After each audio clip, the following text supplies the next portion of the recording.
7 दिन में लोग गंजे होने लगे। भारत में पुरस्रार बीमारी ने तहलका मचा दिया।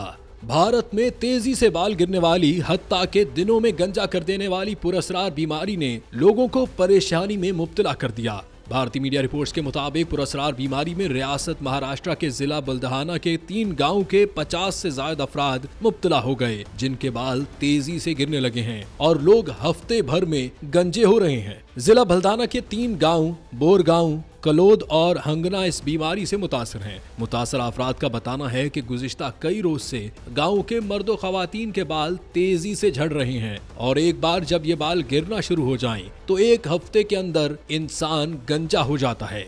मीडिया पर मुतासरा लोगों के तेजी से गिरते बाल भी दिखाए गए हैं, जबकि बीमारी ने लोगों में खौफो हिरास फैला दिया है।